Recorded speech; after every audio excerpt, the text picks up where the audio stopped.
सावन का महीना भगवान शिव को समर्पित सबसे पवित्र और शक्तिशाली समय। ये महीना तपस्या, भक्ति और आत्म शुद्धि का प्रतीक है। लेकिन क्या आप जानते हैं, सावन में कुछ स्त्रियों का स्पर्श तक वर्जित माना गया है। इतना ही नहीं, शास्त्रों में यहाँ तक कहा गया है कि अगर इन स्त्रियों का स्पर्श इस माह में भूलवश भी कर लिया गया तो व्यक्ति की 7 पीढ़ियां तक दरिद्रता से नहीं उबर सकती। पर क्यों? क्या है इसके पीछे का रहस्य? कौन है वो स्त्रियां?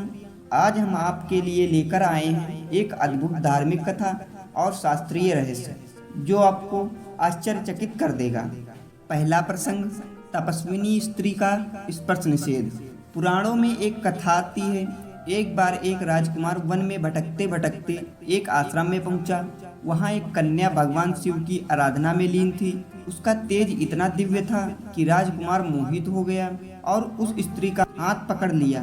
तुरंत ही कन्या ने अपनी आंखें खोली और गंभीर स्वर में बोली, राजकुमार, तुमने मेरी तपस्या भंग की है। अब तुम्हारी 7 पीढ़ियां भोगेंगी इस अधर्म का फल। दरिद्रता, दुख और अपमान तुम्हारे कुल की पहचान बनेंगे। राजकुमार ने क्षमा मांगी, लेकिन साफ अटल था। ये कथा दर्शाती है कि सावन के महीने में तप कर रही स्त्रियों का स्पर्श वर्जित है, क्योंकि इस समय वे शक्तिशाली ऊर्जा से युक्त होती हैं और उनका ध्यान भंग करना घोर पाप माना गया है। दूसरा रहस्य है विधवा स्त्रियों का स्पर्श। शास्त्रों में उल्लेख है कि सावन में विधवा स्त्रियों के स्पर्श से भी दूरी बनाए रखने की सलाह दी गई है। इसका कारण यह है नहीं कि वे अपवित्र हैं, बल्कि यह महीना विशेष रूप से सुहागन स्त्रियों के व्रतों का पूजन का होता है। विधवा स्त्रियों को इस महीने में शिव और पार्वती की पूजा करने का विधान नहीं है, इसलिए इस समय उनका स्पर्श करना धार्मिक रूप से वर्जित माना गया है। इसका मतलब यह नहीं कि हम उन्हें तिरस्कार करें, बल्कि श्रद्धा और मर्यादा बनाए रखना ही धर्म है। तीसरा संकेत है रजस्वला स्त्री का स्पर्श।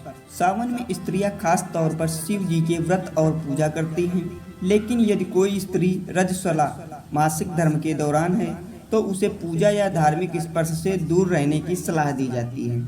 ऐसे समय में उस स्त्री का स्पर्श करना या पूजा में शामिल करना वर्जित होता है, क्योंकि इस समय स्त्री का शरीर शुद्धिकरण की प्रक्रिया में होता है और सावन जैसे ऊर्जावान काल में यह विरोधाभास उत्पन्न करता है। और चौथा संकेत है कन्या जो कुमारी पूजा कर रही हो।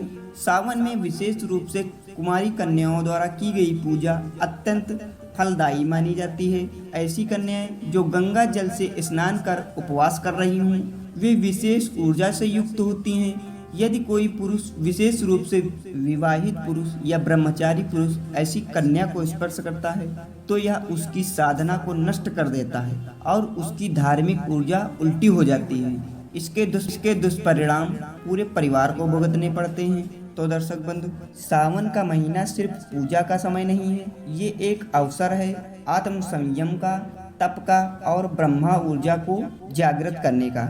यदि इस महीने आप स्त्रियों के तप, उनकी शक्ति या उनकी मर्यादा को भंग करते हैं तो यह सीधे दैवी शक्ति का अपमान माना जाता है। और दैवी शक्ति का अपमान दरिद्रता, मानसिक अशांति, परिवार में कलह और अगली पीढ़ियों तक दुख का कारण बना रहता है। सावन हमें सिखाता है कि धर्म में केवल पूजा नहीं, बल्कि व्यवहार और मर्यादा में भी बसता है।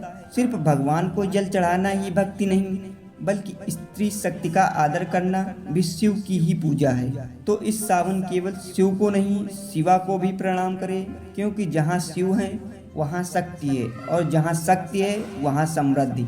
जय भोलेनाथ। तो दर्शक बंधु, अगर वीडियो पसंद आया हो तो वीडियो को लाइक एंड चैनल को सब्सक्राइब करें। मिलते हैं अगले वीडियो में, तब तक के लिए जय भोलेनाथ।